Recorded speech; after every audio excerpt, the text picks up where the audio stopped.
স্বাগত সকলকে গল্পকথার শ্রুতিপাঠ্যে। পাঠ শুরু হয়েছে উপন্যাসের অধ্যায় থেকে। অদ্বৈত মল্লবর্মণ রচিত তিতাস একটি নদীর নাম। তিতাস একটি নদীর নামে আজকের পর্বে একদম প্রথম অধ্যায় আপনাদেরকে পাঠ করে শোনাবো। অধ্যায় 1, তিতাস একটি নদীর নাম। তিতাস একটি নদীর নাম, তার কুলজোড়া জল, বুক ভরা ঢেউ, প্রাণ ভরা উচ্ছ্বাস স্বপ্নের ছন্দে সে বহিয়া যায়। ভোরের হাওয়ায় তার তন্দ্রা ভাঙে, দিনের সূর্য তাকে তাতায়, রাতের চাঁদ ও তারারা তাকে নিয়া ঘুম পাড়াইতে বসে, কিন্তু পারে না। মেঘনা পদ্মার বিরাট বিভীষিকা তার মধ্যে নাই। আবার রুমু মোড়লের মরাই যদু পণ্ডিতের পাঠশালার পাশ দিয়া বহিয়া যাওয়া শীর্ণ পল্লী তটিনীর চোরা কাঙালপনাও তার নাই। তিতাস মাঝারি নদী, দুষ্টু পল্লী বালক তাকে সাঁতরাইয়া পার হইতে পারে না। আবার ছোট নৌকায় ছোট বউ নিয়া মাঝি কোনোদিন ওপারে যাইতে ভয় পায় না। তিতাস শাহী মেজাজে চলে, তার সাপের মতো বক্রতা নাই, কৃপণের মতো কুটিলতা নাই। কৃষ্ণপক্ষের ভাঁটায় তার বুকের খানিকটা শুষিয়া নেয়, কিন্তু কাঙাল করে না। শুক্লপক্ষের জোয়ারের উদ্দীপনা তাকে ফোলায়, কিন্তু উদ্বেল করে না। কত নদীর তীরে একদা নীল ব্যাপারীদের কুঠি কেল্লা গড়িয়া উঠিয়াছিল, তাদের ধ্বংসাবশেষ এখনো খুঁজিয়া পাওয়া যায়। কত নদীর তীরে মোগল পাঠানের তাঁবু পড়িয়াছে, মগদের ছিপ নৌকা রক্ত লড়াইয়ে মাতিয়াছে। উহাদের তীরে তীরে কত যুদ্ধ হইয়াছে, মানুষের রক্তে, হাতি ঘোড়ার রক্তে সেসব নদীর জল কত লাল হইয়াছে। আজ হয়তো তারা শুকাইয়া গিয়াছে, কিন্তু পুঁথির পাতায় রেখা কাটিয়া রাখিয়াছে।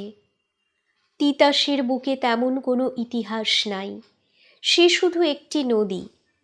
তার তীরে বড় বড় নগরী বসানো নাই, সওদাগরের নৌকারা পাল তুলিয়া তার বুকে বিচরণ করিতে আসে না, ভূগোলের পাতায় তার নাম নাই।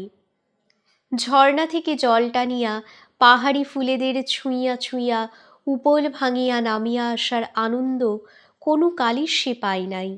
অসীম সাগরের বিরাট চুম্বনে আত্মবিলয়ের আনন্দও কোনো কালে তার ঘটিবে না। দুরন্ত মেঘনা নাচিতে নাচিতে কোনো কালে কোনো অসতর্ক মুহূর্তে পা ফসকাইয়াছিল, বাঁ তীরটা একটু মচকাইয়া গিয়া ভাঙিয়া যায়। স্রোত আর ঢেউ সেখানে প্রবাহের সৃষ্টি করে, ধারা সেখানে নরম মাটি খুঁজিয়া কাটিয়া ভাঙিয়া দুমড়াইয়া পথ সৃষ্টি করিতে থাকে। এক পাকে শত শত পল্লী দুই পাশে রাখিয়া কোলেই বিলীন হইয়া যায়। স্রোত আর ঢেউ সেখানে প্রবাহের সৃষ্টি করিতে থাকে। এক পাকে শত শত পল্লী দুই পাশে রাখিয়া অনেক জঙ্গল, অনেক মাঠ ময়দানের ছোঁয়া লইয়া ঘুরিয়া আসে। মেঘনার গৌরব আবার মেঘনার কোলেই বিলীন হইয়া যায়, এই তার ইতিহাস। কিন্তু সে কি আজকের কথা? কেউ মনেও করে না কিসে তার উৎপত্তি হইল, শুধু জানি সে একটি নদী। অনেক দূরপাল্লার পথ বাহিয়া ইহার দুই মুখ মেঘনায় মিশিয়াছে। পল্লী রমণীর কাঁকনের দুই মুখের মধ্যে যেমন একটু ফাঁক থাকে, তিতাসের দুই মুখের মধ্যে রহিয়াছে তেমনি একটুখানি ফাঁক, কিন্তু কাঁকনের মতোই তার বলয়াকৃতি। অনেক নদী আছে বর্ষার অকুণ্ঠ প্লাবনে ডুবিয়া তারা নিশ্চিহ্ন হইয়া যায়, পাড়ের কোনো হদিস থাকে না, সব দিক একাকার। কেউ তখন বলিতে পারে না এখানে একটি নদী ছিল। সুদিনে আবার তাদের উপর বাঁশের সাঁকর বাঁধ পড়ে, ছেলে মেয়ে বুড়ো বুড়িরা পর্যন্ত একখানা বাঁশে হাত রাখিয়া আরেকখানা বাঁশে পা টিপিয়া টিপিয়া পার হইয়া যায়। ছেলে কোলে নারীরাও যাইতে পারে, নৌকাগুলি অচল হয়। মাঝিরা কোমরে দড়ি বাঁধিয়া সেইগুলিকে টানিয়া নেয়। এপারে ওপারে ক্ষেত, চাষিরা দিনের রোদে তাতিয়া কাজ করে। এপারের চাষি ওপারের জনকে ডাকিয়া ঘরের খবর জিজ্ঞাসা করে, ওপারের চাষি ঘাম মুছিয়া জবাব দেয়, গরুগুলি নামিয়া স্নান করিতে চেষ্টা করে, অবগাহন স্নান, কিন্তু গা ডোবে না। কাক স্নান করা মাত্র সম্ভব হয় কোনো রকমে। নারীরা কোমর জলে গা ডুবাইবার চেষ্টায় উবু হইয়া দুই হাতে ঢেউ তুলিয়া নিচু করা ঘাড়ে পিঠে জল দিয়া স্নানের কাজ শেষ করে। শিশুদের ডুবিবার ভয় নাই বলিয়া মায়েরা তাদের জলে ছাড়িয়া দিয়াও নিরুদ্বেগে বাসন মাজে, কাপড় কাচে, আর 1 পয়সা দামের কার্বলিক সাবানে পা ঘষে। অল্প দূরে ঘর। পুরুষ মানুষে ডাক দিলে এখান হইতে শোনা যাইবে, তাই ব্যস্ততা নাই। কিন্তু সত্যি কি ব্যস্ততা নাই? যে মানুষটা একগা ঘাম লইয়া খেতে কাজ করিয়া বাড়ি গেল, তার ভাত বাড়িয়া দিবার লোকের মনে ব্যস্ততা থাকিবেই তো। দুপুরে নারীরা ঘাটে বেশি দেরি করে না, কিন্তু সকালে সন্ধ্যায় দেরি করে। পুরুষেরা এর জন্য কিছু বলে না, তারা জানে এই নদী দিয়া কোনো সওদাগরের নৌকার আসা যাওয়া নাই। শীতে বড় কষ্ট, গম গম করিয়া জলে নামিতে পারে না, জল খুব কম, সারা গা তো ডোবেই না, কোমর অবধিও ডোবে না। শীতের কনকনে ঠান্ডা জলে হুম করিয়া ডুবিয়া ভাসিয়া উঠিবার উপায় নাই। একটু একটু করিয়া শরীর ভিজে, মনে হয় একটু একটু করিয়া শরীরের মাংসের ভিতর ছুরি চালাইতেছে কেউ। চৈত্রের শেষে খরায় খাঁ খাঁ করে। এতদিন যে জলটুকু অবশিষ্ট ছিল, তাও একটু একটু করিয়া শুষিতে শুষিতে একদিন নিঃশেষ হইয়া যায়। ঘামের গা ধুইবার আর উপায় থাকে না। গরুরা জল খাইতে ভুল করিয়া আসিয়া ভাবনায় কাতর হয়। মাঘের মাঝামাঝি সর্ষে ফুলে আর কড়াই মটরের সবুজিমায় 2 পাড়ে নকশা করা ছিল। নদীতেও ছিল একটু জল। জেলেরা 3 কোনা ঠেলা জাল ঠেলিয়া চাঁদা, পুঁটি, ট্যাংরা কিছু কিছু পাইত, কিন্তু চৈত্রের খরায় এসবের কিছুই থাকে না। মনে হয় মাঘ মাসটা ছিল একটা স্বপ্ন। চারিদিক ধুধু করা রুক্ষতায় কাতরায়, লোকে বিচলিত হয় না, জানি তারা এ সময় এমন হয়। তিতাসের 13 মাইল দূরে এমনই একটি নদী আছে, নাম বিজয় নদী। তিতাসের পাড়ের জেলেদের অনেক কুটুম বিজয় নদীর পাড়ের পাড়াগুলিতে আছে। তিতাসের পাড়ের ওরা ওই নদীর পাড়ের কুটুম বাড়িতে অনেকবার বেড়াইতে গিয়াছে, বিয়ের কনের খোঁজে গিয়েছে। সেসব গায়ে তারা দেখিয়াছে চৈত্রের খরায় নদী কত নিষ্করুণ হয়। একদিক দিয়া জল শুকায়, আরেক দিক দিয়া মাছেরা দমবন্ধ হওয়ার আশঙ্কায় নাক জাগাইয়া হাঁপায়। মাঝিদের মতো জেলেদেরও তখন দম বন্ধ হইতে থাকে। সামনে মহাকালের শুষ্ক এক কঙ্কালের ছায়া দেখিয়া তারা একসময় হতাশ হইয়া পড়ে। যারা বর্ষার সময় চাঁদপুরের বড় গাঙে নৌকা লইয়া প্রবেশ বাহিতে গিয়াছিল, তারা সেখানে নিকারির জিম্মায় নাওজাল রাখিয়া রেলে চড়িয়া আসিয়া পড়ে। তাদের কোনো চিন্তা থাকে না, হাতের টাকা ভাঙিয়া এই দুর্দিন পার করে। কিন্তু যারা বর্ষায় ঘরের মায়া ছাড়িয়ে বাহির হয় নাই, তারাই পড়ে বিপদে। নদী ঠনঠনে, জাল ফেলিবে কোথায়? 3 কোনা ঠেলা জাল কাঁধে ফেলিয়া আরেক কাঁধে গলা চিপা ডোলা রাধিয়া এ পাড়া সে পাড়ায় টই টই করিয়া ঘুরিতে থাকে। কোথায় পানা পুকুর আছে? মালিকহীন ছাড়া বাড়িতে, চারপাড়ে বনবাদারের ঝুপড়ি, তারই ঝরা পাতা পড়িয়া পচিয়া ভারী হইয়া তলায় শায়িত আছে। তারই উপর দিয়া ভাসিয়া উঠিয়া ছোট মাছেরা ফুট দেয়। গলা জল শুকাইয়া কোমর জল, কোমর জল শুকাইয়া হাঁটু জল হইয়াছে। মাছেদের ভাবনার অন্ত নাই, কিন্তু অধিক ভাবিতে হয় না। গোপাল কাছা দেওয়া দীর্ঘাকার মালো কাঁধের জাল নামাইয়া সেন দৃষ্টিতে তাকাইতে তাকাইতে একসময় খেউ দিয়া তুলিয়া ফেলে। মাছিদের ভাবনা এখানেই শেষ হয়, কিন্তু মাছ যারা ধরিল তাদের ভাবনার আর শেষ হয় না। তাদের ভাবনা আরও সুদূর প্রসারী, সামনে বর্ষাকাল পর্যন্ত। বর্ষাকালের আর খুব বেশি দেরি নাই। সংকট অবসানের সম্ভাবনায় অনেক মালো উদ্বেগের পাহাড় ঠেলিয়া চলিয়াছে। হাতে ঠেলা জাল লইয়া চুনোপুটি যা পায় ধরিয়া পোয়া ১.৫ পোয়া চাউলের জোগাড় করিতেছে। কিন্তু গৌরাঙ্গ মালোর দিন আর চলিতে চায় না। একদিন অনেক খানা ডোবায় খেয়েও দিয়া কিছুই পাইল না। নামিলে টকবক করিয়া পচা জলের ভুরভুরি ওঠে, আর খেয়েও দিলে ৩-৪টা ব্যাঙ জাল হইতে লাফাইয়া এদিক ওদিকে পড়িয়া যায়। ওঠানেরও একদিকে একটা ডালিম গাছ, পাতা শুকাইয়া গিয়াছে। গৌরাঙ্গ সুন্দরের বউ লাগাইয়াছিল, বউ যৌবন থাকিতেই শুকাইয়া গিয়াছিল। গাল বসিয়া বুক দড়ির মতো সরু হইয়া গিয়াছিল। স্তন দুটি বুকেই বসিয়া গিয়াছিল তার। তারপর একদিন সে মরিয়া গিয়াছিল। সে মরিয়া গিয়া গৌরাঙ্গকে বাঁচাইয়াছে। তার কথা গৌরাঙ্গ সুন্দরের আর মনে পড়ে না। তারই মতো শুকাইয়া যাওয়া তারই হাতের ডালিম গাছটা চোখে পড়িতে আজ মনে পড়িয়া গেল। ওহ, বউটা মরিয়া কি ভালোই না করিয়াছে। থাকিলে আজ তার অবস্থা হইত ঠিক নিত্যানন্দ দাদার মতো। নিত্যানন্দ থাকে উত্তরের ঘরে, তার বউ আছে, আর আছে একটি ছেলে একটি মেয়ে। নিত্যানন্দ পরিবারের দিকে চাহিয়া গৌরাঙ্গ শিহরিয়া ওঠে। এক পেটের ভাবনা নিয়াই বাঁচিরা, দাদা ৪টা পেটের ভাবনা মাথায় করিয়া কেমন তামাক খাইতেছে, তার যেন কোনো ভাবনা নাই। সত্যি, নিত্যানন্দর আর কোনো ভাবনা নাই। যতই ভাবিয়াছে দেখিয়াছে কোনো কুল কিনারা পাওয়া যায় না। বউ ঝিমাইতেছে, ছেলে মেয়ে ২টা নেতাইয়া পড়িয়া কিসের নির্ভরতায় অক্ষম নিত্যানন্দর মুখের দিকে চাহিয়া আছে। আর নিত্যানন্দ কোনো উপায় না দেখিয়া কেবল তামাক টানিতেছে। পশ্চিমের ভিটায় গৌরাঙ্গ সুন্দরের ঘর।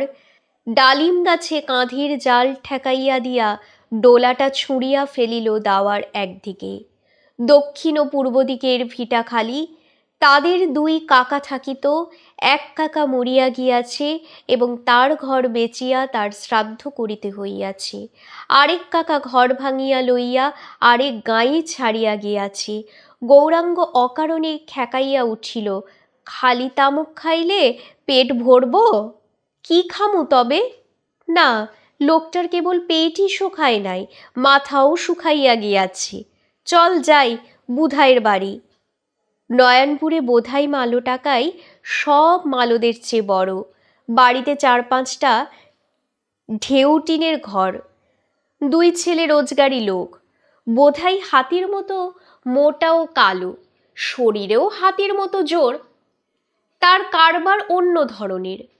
বড় বড় দিঘি ইজারা নিয়া মাছের পোন ফেলে, মাছ বাড়িতে থাকে, আর তারা ৩ বাপ বেটায় লোকজন লইয়া জাল ফেলে, মাছ তোলে, মাছ চালান দেয়। এ কাজে বোধাই অনেক লোকজন খাটায়। নদীতে জল না থাকিলে মালোরা যখন ২ চোখে অন্ধকার দেখে তখন তারা যায় বোধাইয়ের বাড়িতে।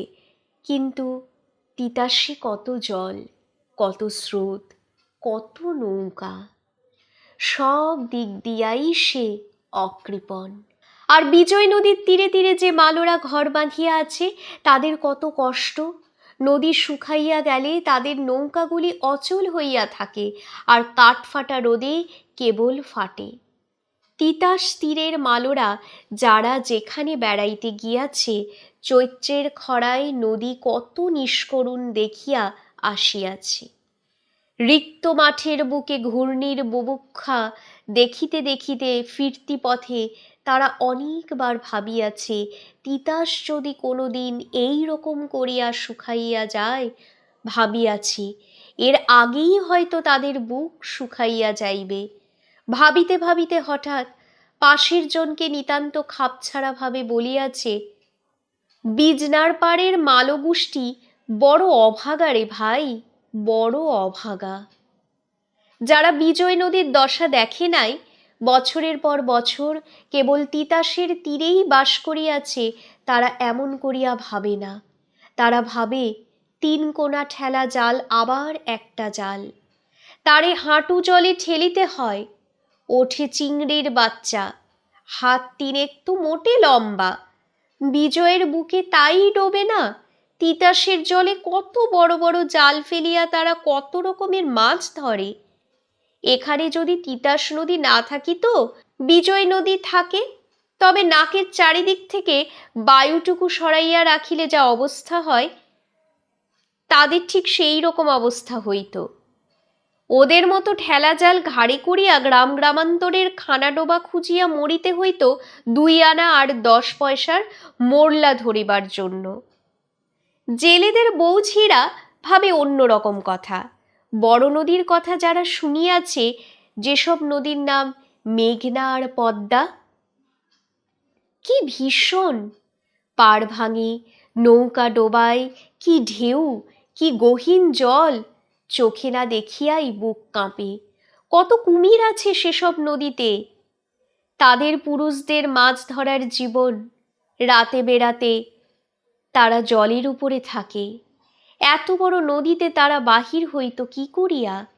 তাদের নদীতে পাঠাইয়া মেয়েরা ঘরে থাকিতই বা কেমন করিয়া? তিতাস কত শান্ত। তিতাসের বুকে ঝড় তুফানের রাতেও স্বামী পুত্রদের পাঠাইয়া ভয় করে না।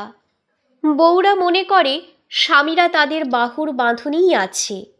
মায়েরা ভাবে ছেলেরা ঠিক মায়েরই বুকে মাথা এলাইয়া দিয়া শান্ত মনে মাছ ভরা জাল গুটাইতেছে। বাংলার বুকে জটার মতো নদীর প্যাঁচ, সাদা ঢেউ তোলা জটা। কোনো মহাস্থবিরের চুম্বন রসিক্ত বাংলা, তার জটাগুলি তার বুকের তারুণ্যের উপর দিয়া সাপ খেলানো জটিলতা জাগাইয়া নিম্নাঙ্গের দিকে সরিয়া পড়িয়াছে।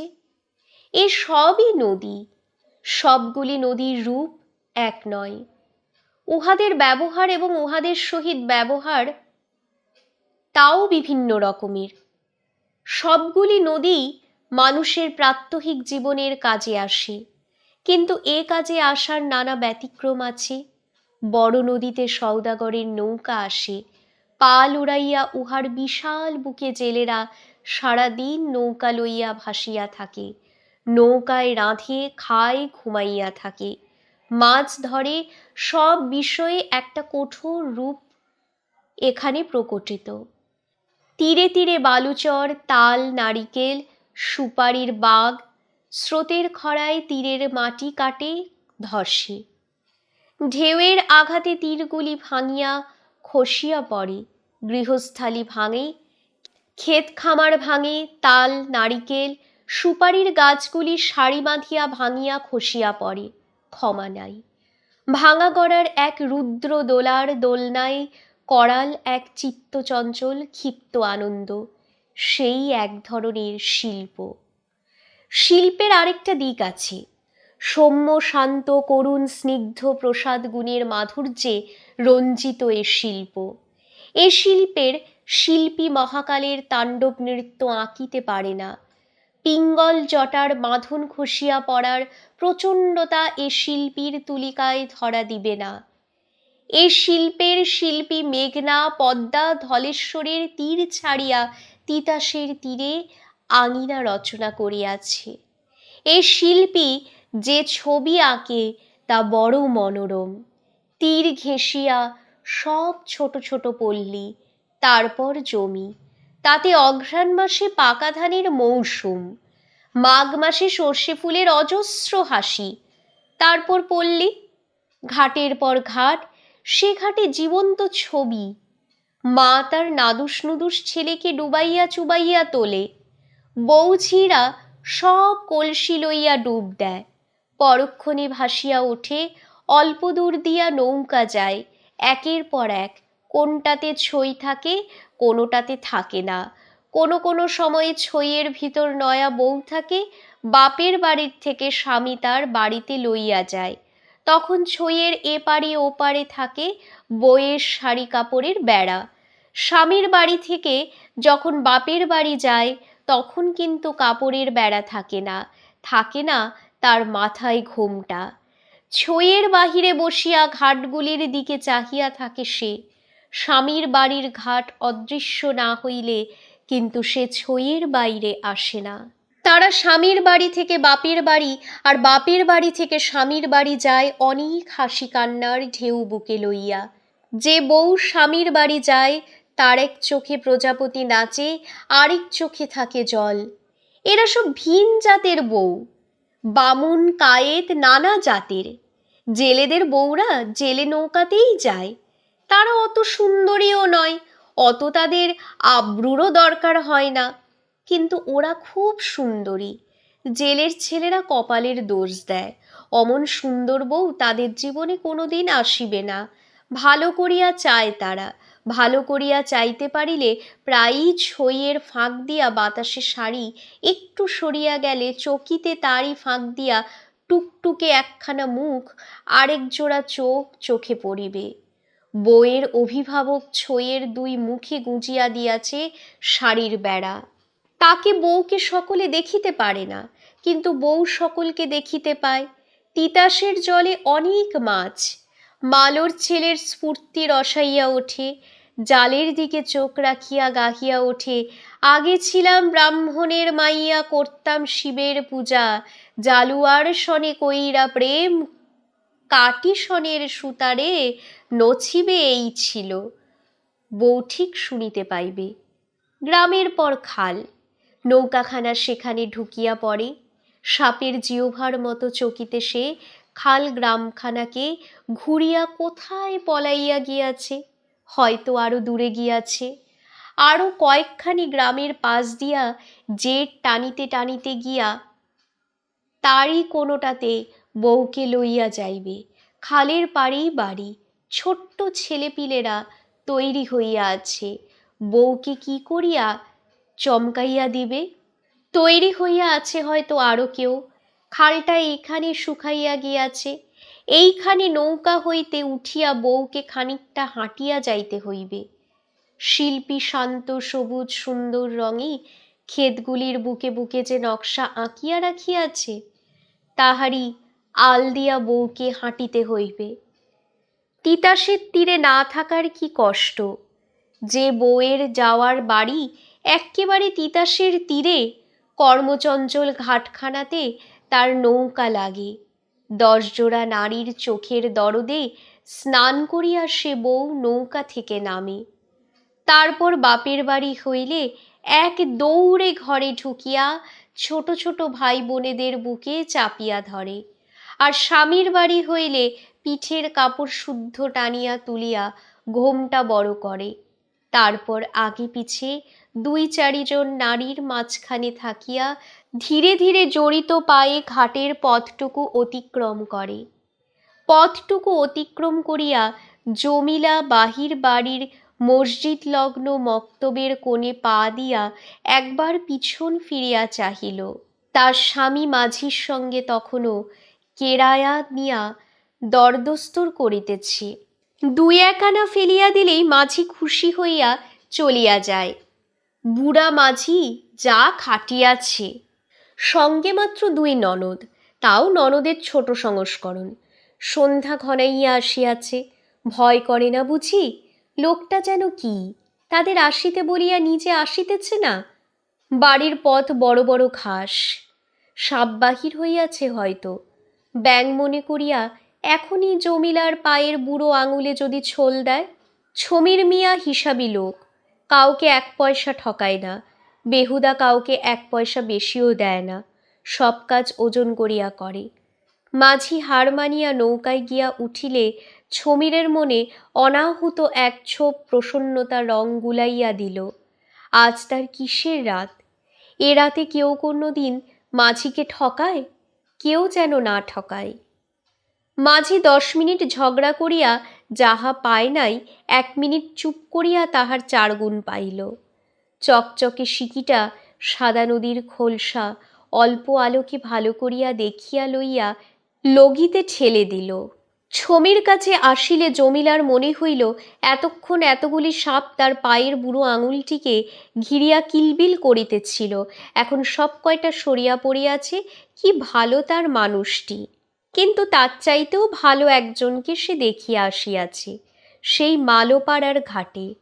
বড় ভালো লাগিয়াছে তার মানুষটাকে। প্রথম দৃষ্টিতে সে তাকে ভালোবাসিয়া ফেলিয়াছে। সেও কি তেমনি ভালোবাসে নাই? কেমন অনুরাগের ভরে চাহিয়াছিল। আর কেমন মানুষ গো!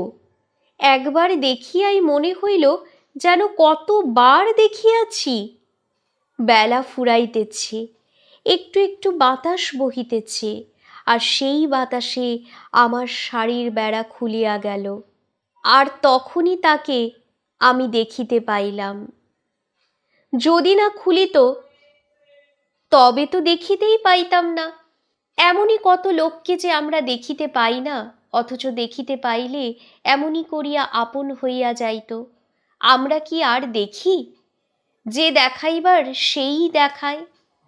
তা না হইলে সে যখন জলে ঢেউ খেলাইয়া কলসি ডুবাইল, ঠিক সেই সময় আমার শাড়ির বাঁধন খুলিল কেন? বর্ষায় আমার বাপ ওদের গায়ে ভিজা নালিতার আঁটি বোঝাই নৌকা লইয়া যায় পাট ছাড়াইবার জন্য। আবার যখন বাপের বাড়ি যাইব, বাপকে বলিয়া রাখিব, এই রকম ওই মেয়েটি দেখিতে ঠিক আমার মতো। তার বাপকে বলিয়া দেখিও, আমার মেয়ে তোমার সঙ্গে সই পাতিতে চায়, তুমি রাজি আছো কি না? আগে যা বলিতেছিলাম, এ শিল্পী মহাকালের তাণ্ডব নৃত্য আঁকিতে পারে না। পিঙ্গল জটার বাঁধন খসিয়া পড়ার প্রচণ্ডতা এ শিল্পীর তুলিকায় ধরা দিবে না। এ শিল্পী মেঘনা পদ্মা ধলেশ্বরীর তীর ছাড়িয়া তিতাসের তীরে আঙিনা রচনা করে। এ শিল্পী যে ছবি আঁকে তা বড় মনোরম।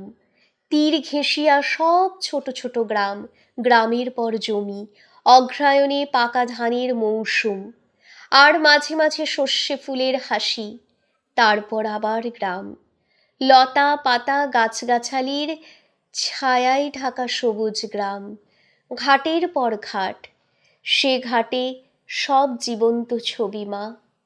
তার নাদুস নুদুস শিশু ছেলে মেয়েকে চুবাইয়া তোলে, আর বউ ঝিয়েরা কলসি লইয়া ডুব দেয়। অল্প একটু দূরে নৌকা যায় একের পর এক। তিতাস একটি নদীর নাম।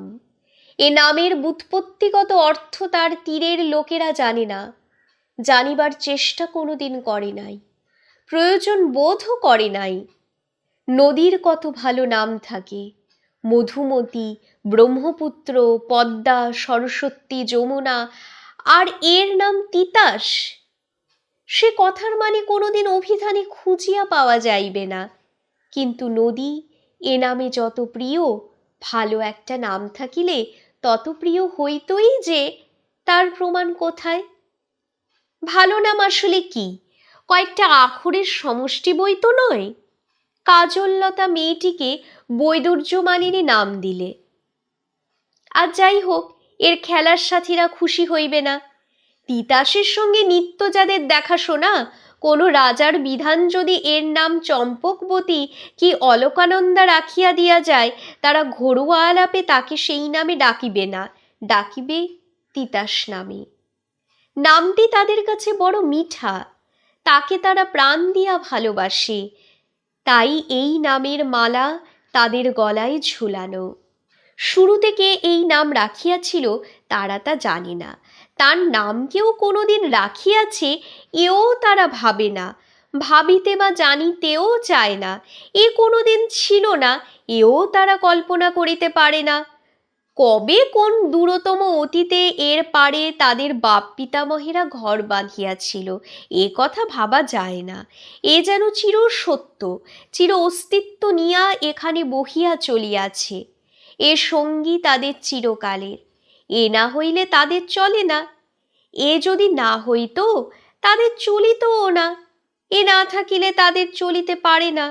জীবনের প্রতি কাজে এ আসিয়া উঁকি মারে, নিত্যদিনের ঝামেলার সহিত এর চিরমিশ্রণ।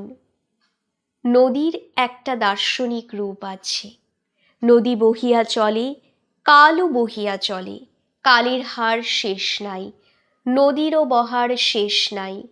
কত কাল ধরিয়া কালো নিরবচ্ছিন্নভাবে বহিয়াছে, তার বুকে কত ঘটনা ঘটিয়াছে, কত মানুষ মরিয়াছে, কত মানুষ বিশ্রীভাবে মরিয়াছে, কত মানুষ না খাইয়া মরিয়াছে, কত মানুষ ইচ্ছা করিয়া মরিয়াছে, আর কত মানুষ মানুষের দুষ্কার্যের দরুন মরিতে বাধ্য হইয়াছে। আবার শতমরণকে উপেক্ষা করিয়া কত মানুষ জন্মিয়াছে। তিতাসও কতকাল ধরিয়া বহিয়া চলিয়াছে, তার চলার মধ্যে তার তীরে তীরে কত মরণের কত কান্নার রোল উঠিয়াছে, কত অশ্রু আসিয়া তার জলের স্রোতে মিশিয়া গিয়াছে, কত বুকের কত আগুন, কত চাপা বাতাস তার জলে মিশিয়াছে। কতকাল ধরিয়া এসব সে নীরবে দেখিয়াছে, দেখিয়াছে আর বহিয়াছে। আবার সে দেখিয়াছে কত শিশুর জন্ম, দেখিয়াছে আর ভাবিয়াছে।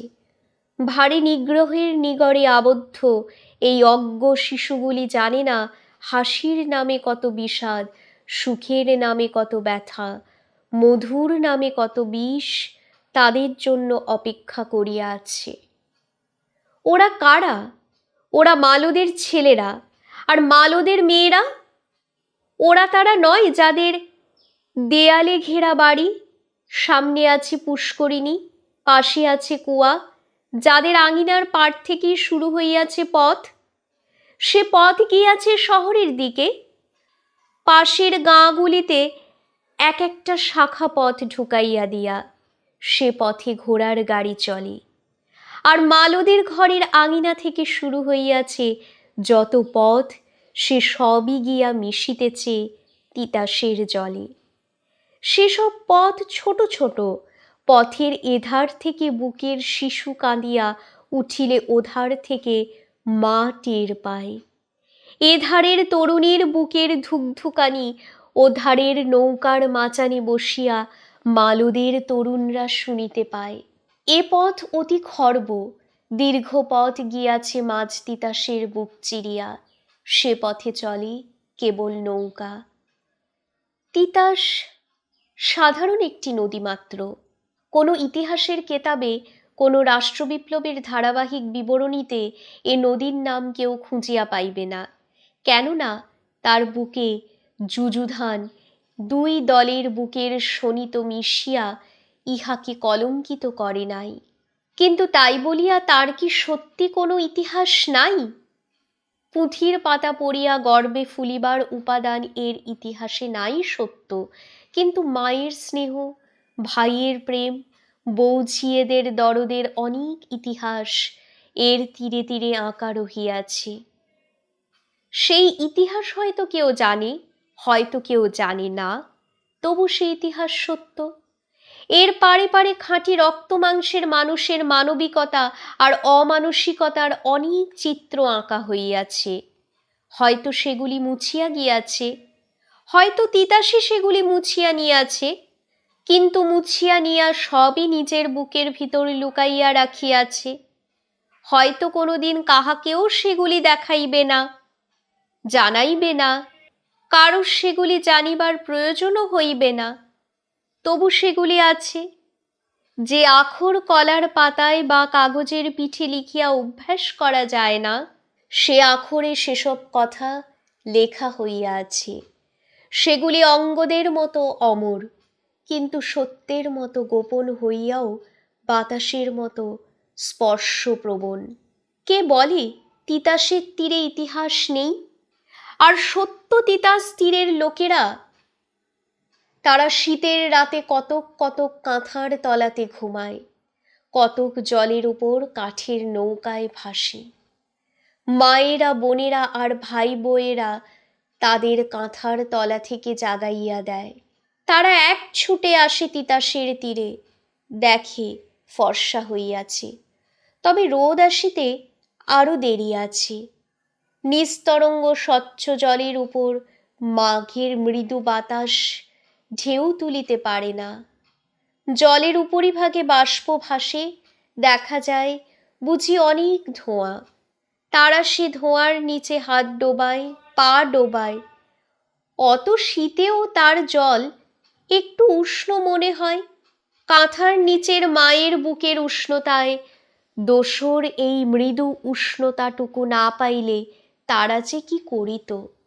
শরতে আকাশের মেঘগুলিতে জল থাকে না, কিন্তু তিতাসের বুকে থাকে ভরা জল। তার তীরের ডুবো মাঠ ময়দানে শাপলা শালুকের ফুল নিয়া, লম্বা লতানে ঘাস নিয়া, আর বাড়ন্ত বর্ষার ধান নিয়া থাকে অনেক জল। ধান গাছ আর শাপলা শালুকের লতাগুলির অনেক রহস্য নিবিড় করিয়া রাখিয়া এ জল আরও কিছুকাল স্তব্ধ হইয়া থাকে। বাড়তি জল শুকাইয়া গিয়া তিতাস তার স্বাভাবিক রূপ পায়, যে মাটি একদিন অথই জলের নিচে থাকিয়া মাখনের মতো নরম হইয়া গিয়াছিল, সে মাটি আবার কঠিন হয়। আসে হেমন্ত। হেমন্তের মুড়মুড়ো অবস্থায় কখন ধান কাটার মরশুম শুরু হইয়া গিয়াছিল, পারে সবখানেই গ্রাম নাই। এক গ্রাম ছাড়াইয়া আরেক গ্রামে যাইতে মাঝে পড়ে অনেক ধান জমি। জমির চাষিরা ধান কাটা শেষ করিয়া ভারে ভারে ধান এদিক ওদিকের গ্রামগুলিতে বহিয়া নিয়া চলে। তারা তিতাসের ঠিক পাড়ে থাকে না, থাকে একটু দূরে, একটু ভিতরের দিকে। সেখান হইতে মাঘের গোড়ায় আবার তারা তীরে তীরে সর্ষে বেগুনের চারা লাগায়। তীরের যেখানে যেখানে বালি মাটির চর, সেখানে তারা আলুর চাষ করে। এ মাটিতে शकरकंद आलू फलाय अजस्र। जोबेद आलीर जोआन छेलेरा ओपारे आलू लागाइया तीन भाइये एक समाने आली आली आली बलिया तादेर लम्बा डिंगिखानी भासाइया ताते उठिया पड़िल। बेला पड़िया आसियाछे, हालेर चारिजोड़ा बलद ओ दुई जोड़ा षाँड़ पार कराइते हइबे। से काज करिबे तादेर मुनिश दुइजन। सारा बछर तारा जोबेद आलीर बाड़ीते जन खाटे, खाय दाय माहिना पाय। सारा दिन भोर हইতে रात अब्दि खाटे। रातेर खानिकटा समय गिया निजेदेर बाड़ीते परिवारेर सान्निध्य लाभ करिया आसे। दिन माने आर देखा हय ना। परिवारेरও एर बाड़ी ओर बाड़ी धान भानिया पाट गुटाइया किछु किंचित उपाय करे। এইভাবে দিন গুজরায় তারা। কাজেই जोबेद आलीर ছেলেরা যখন আলি আলি আলি বলিয়া নৌকায় নদী পার হইতে থাকে, মুনিশ দুইজন তখন চারিজোড়া বলদ ও দুই জোড়া ষাঁড়ের অনিচ্ছুক দেহমন শীতের জলে নামাইয়া মাথায় পাগড়ি বাঁধিয়া গরুদের লেজে ধরিয়া আল্লাহ আল্লাহ মমিন বলিয়া সাঁতার দেয়। সকালে এপার হইতে ওপার যাইবার বেলা লাঙল কাঁধে করিয়া সর্ষে ক্ষেতগুলির আলির উপর দিয়া গিয়াছে। তীর অবধি সর্ষে ফুলের হলদে জৌলুসে হাসিয়া উঠিয়াছিল। মনে হইয়াছিল কে বুঝি তিতাসের কাঁধে নকশা করা উড়ানি পরাইয়া রাখিয়াছে। অর্বাচীন গরুগুলি পাছে তাতে মুখ দেয়, তার জন্য কত না ছিল সতর্কতা। এখন এপারে উঠিয়া গায়ের জল মুছিতে মুছিতে চারিদিকে আঁধার হইয়া আসে। আঁধারে সব একাকার। গরু কোথায় মুখ দিবে?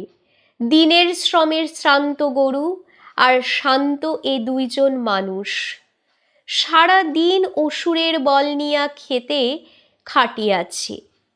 এবার বাড়িতে যাইবে, তাই এত ব্যস্ততা। কিন্তু কার বাড়িতে যাইবে? তাদের প্রভু जोबेद आलीर বাড়িতে, নিজের বাড়িতে নয়। পাখিরাও এ সময় নিজের বাসায় যায়। তারা যাইবে মুনিবের বাড়িতে, গিয়া গোয়ালে গরু বাঁধিবে, ঘাস কাটিবে, মার দিবে, খৈল ভুসি দিবে। জোরদার চাষির বাড়িতে কত কাজ, এটা সেটা টুকি টাকি কাজ করিতে করিতে হাজার গন্ডা কাজ হইয়া যায়। প্রকাণ্ড চওড়া উঠান, চার ভিটায় বড় বড় চারিটা ঘর, বাহিরের দিকে গোয়াল শুদ্ধ আরও তিন চারিটা ঘর। দড়ি পাকানো হইতে বেড়া বাঁধা পর্যন্ত এই এত বড় বাড়িতে কত কাজ যে এই দুইজনের জন্য অপেক্ষা করিয়া থাকে।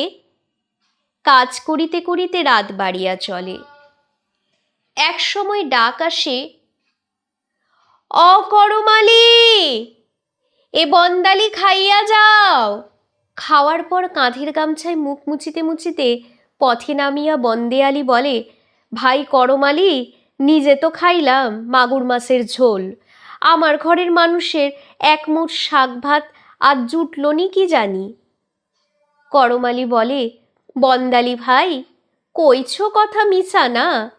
তোমার আমার ঘরের মানুষ, তোমার আমার ঘরই নাই, তার আবার মানুষ। দয়া কইরা রাইতে থাকতে দেয়। থাকি, ফজরে ওইঠা মুনিবের বাড়ি গিয়া ঘুমের আলস ভাঙি। ঘরের সাথে এই তো সম্বন্ধ। কি খায় কি পিন্ধে কোনোদিন নি খোঁজ রাখতে পারছি? তা যখন পারছি না, তখন তোমার আমার কিসের ঘর আর কিসের মানুষ? বন্দেয়ালি খানিক ভাবিয়া নিয়া বলে, বেবাকি বুঝি করমালি ভাই? তবু মুনিবের ঘরে পঞ্চসামগ্রী দিয়া খাইবার সময় ঘরের কথা মনে হয়। গলায় ভাত আইটকা যায়, আর খাইতে পারি না। শুনিয়া করমালি বলে, আমার কিন্তু তাও মনে পড়ে না। আগে মাঝে মাঝে পড়তো, এখন দেখি পড়ে না, যে ইটাই ভালো। একটা দীর্ঘ নিঃশ্বাস ছাড়িয়া বন্দেয়ালি বলে, সারাদিনের মেহনতে নাস্তানুবোধ হইয়া ঘরে যাই, গিয়া দেখি ছিঁড়া চাটাইয়ে শুইয়া আছে। ঝুপ কইরা তার পাশে শুইয়া পড়ি, জাগাই না। একদিন তার একখানা হাত আইয়া আমার বুকের উপর পইরা যায়। হাতখানা হাতে লইয়া দেখি কি শক্ত, কড়া পড়ছে। পরের বাড়ির ধান ভানতে ভানতে। করমালির বউ ধান ভানে না, লোকের বাড়ি বাড়ি কাঁথা সেলাই করিয়া দেয়। কাঁথা সেলাইয়ের ধুম পড়িয়াছে, তার মোটে অবসর নাই। ডান হাতের সূচের ফোর বাঁ হাতের আঙুলের ডগায় তুলিতে তুলিতে আঙুলে হাজার কাটাকুটি দাগ পড়িয়াছে। করমালি প্রায়ই ঘরে গিয়া দেখে বিছানা খালি। একটু বিমর্ষ হাসি হাসিয়া করমালি বলিল, বন্দালি ভাই, তুমি তো গিয়া দেখো বউ ঘুমাইয়া রয়েছে। আমি ছিঁড়া কাঁথায় গাও এলাইয়া দিয়া পথের পানে চাইয়া থাকি। সে তখন পরের বাড়ির কাঁথা সেলাই করে, আর সে সুইচের ফোর আমার বুকে আইয়া বিন্ধে। তার আইতে আইতে রাইত গহীন হয়। আগান্ধাইয়া রাইত দেখি আইন্ধার গিয়া চাঁদ উঠছে, ভাঙা বেড়ার ফাঁকে দিয়া রোশনি ঢুকে, ক্যাডায় যেমন ফক ফক কইরা হাসে। কথা শেষ হইলেও করমালির মুখের ম্লান হাসিটুকু মিলাইয়া যায় না। বন্দেয়ালির বুক ছাপাইয়া আরেকটা দীর্ঘ নিঃশ্বাস বাহির হয়। কোনো রকমে সেটা চাপা দিতে দিতে বলে, করমালি ভাই, আসো ভালো, কামে কাজে থাকো, খাও দাও, তার কথা মনে পড়ে না। মনে পড়ে খালি শুইবার সময়। আমার হইছে বিষম জ্বালা। উঠতে বইতে খালি মনে হয় তারে আমি দুঃখ দিতাছি। একটু সুখ না, শান্তি না। আমরা কি অভাগা ভাই করমালি। করমালি প্রায় দার্শনিক নির্লিপ্ততার সঙ্গে বলিল, আমার ভাই অত কথায় কথায় শ্বাস পড়ে না। তুমি আমি বড় মুনিবের কাম করি, ভালো খাই। বউরা ছোট মুনিবের কাম করে, ভালো খাইতে পারে না। আমরার জমি নাই, জিরাত নাই, পরে জমি চইয়া জান কাবার করি। যদি জমি থাকতো তাও হইলে বউরা নিজেরার ঘরে খাটতো, তোমারে আমারে মুনিবের মতো দেখতো। বন্দেয়ালির মন এই ধরনের চিন্তায় সায় দেয় না। সেভাবে করমালির প্রেমিক মন বড় নিষ্ঠাহীন। তার মতে স্ত্রীর প্রতি প্রেম ভালোবাসা এসবের বুঝি কোনো দাম নাই? দাম নাই তো। তার মতে ভূমিহীন চাষির কাছে এসবের কোনো দাম নাই। জীবনে যদি বসন্ত আসে তবেই এসবের দাম চোখে ধরা পড়ে। তাদের জীবনে বসন্ত আসে কই? আসে বসন্ত এই সময় মাঠের উপর রং থাকে না। তিতাসের তীর ছুঁইয়া যাদের বাড়িঘর তারা জেলে, তিতাসে মাছ ধরিয়া তারা বেচে খায়। তাদের বাড়ি পিছু একটা করিয়া নৌকা ঘাটে বাঁধা থাকে।